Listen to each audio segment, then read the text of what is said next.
Bismillahirrahmanirrahim. I'm Dr. Mohibullah Wazir, and the topic is inguinal ligament. Note, this is external oblique muscle, and this is epineurasis of external oblique.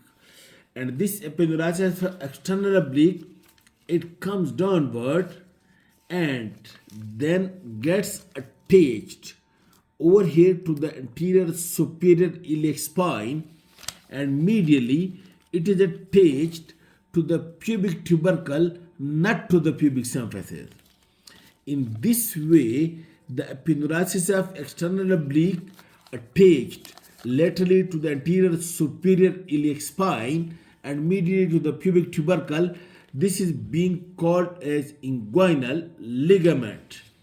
And what happens? Look, it folds upon itself like this. It folds upon itself so that, look, it make a gutter, and this gutter is concave towards the pelvis and convex toward the thigh.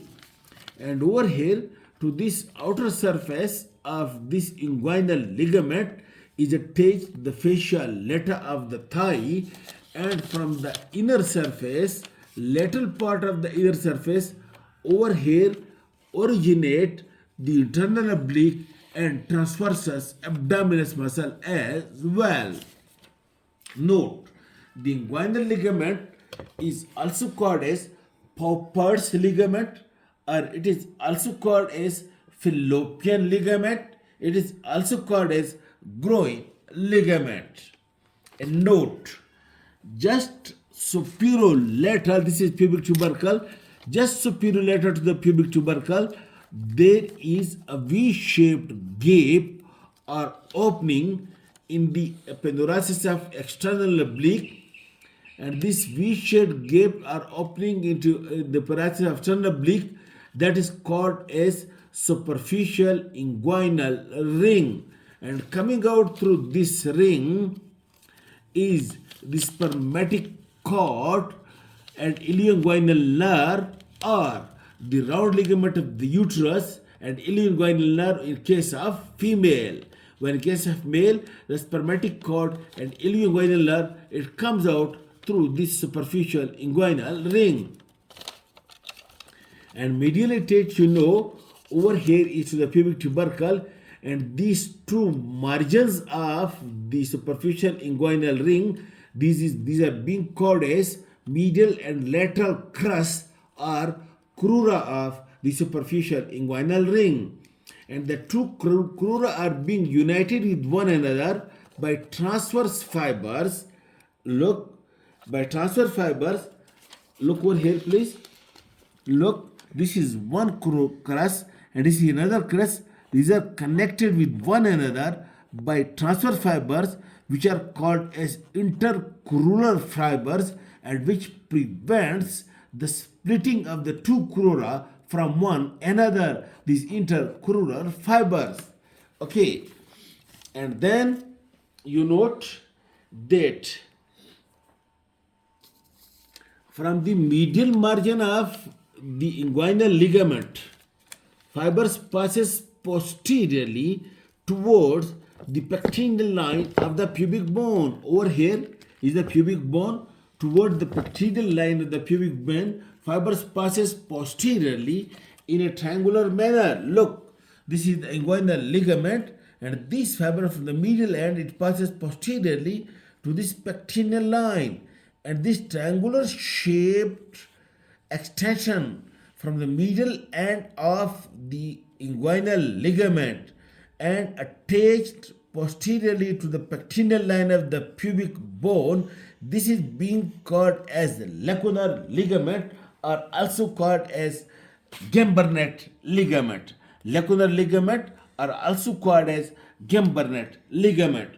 And you can see that the medial angle of the gangular ligament, it is attached to the pubic tubercle, while the lateral part of this triangular ligament, that is concave, and it make the medial margin of the femoral ring, the medial bound of the femoral ring. And this Gambardine ligament extends more laterally over on the pectineal line, and this extension of the gambonate ligament over onto the pectineal line. Look over here, please. Look, this is the inguinal ligament. This triangular is the lacunar ligament, and extension of it over the pectineal line. This is being called as pectineal ligament or pectineal ligament of Astley-Cooper. This is the extension of the lacunar ligament over the pectineal line. Okay. And then from the pubic tubercle, from over here, from the pubic tubercle, fiber pass deep. Over here is the spermatic cord. From pubic tubercles, fibers pass like this to the midline, and over here from the other side, this fiber from the right side, from the left side, by passing posterior to the spermatic cord, interdigitate with one another in the midline and linear elbow, and this part is called as the reflected part of the inguinal ligament.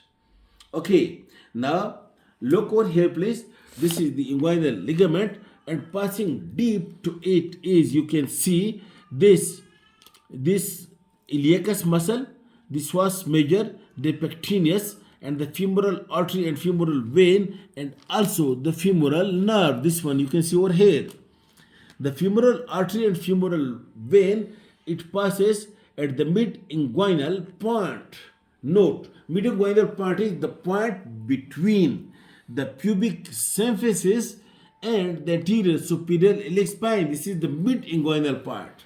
While the midpoint of the inguinal ligament is the point between the pubic tubercle and anterior superior iliac spine. This is the midpoint of inguinal ligament, while mid-inguinal part is between the symphysis and anterior superior iliac spine. Okay, this is all about the inguinal ligament. Thank you.